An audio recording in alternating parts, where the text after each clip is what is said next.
Championship. Who will be the rainmaster here at MotoGP? Fantastic on the grid. Valentino Rossi being pushed a little bit wide as they come out of turn number 4. Through the spray they come, up towards the tunnel, turn 5.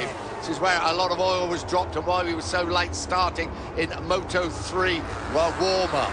Dani Pedrosa was out wide at turn 5. You can just see how difficult it was, visibility further. The Ducati at the front as they race up towards the hairpin. Andrea Dovizioso's on the charge as well. Dovizioso just past Aleix Espargaro, so Dovizioso up from 9th into 5th place.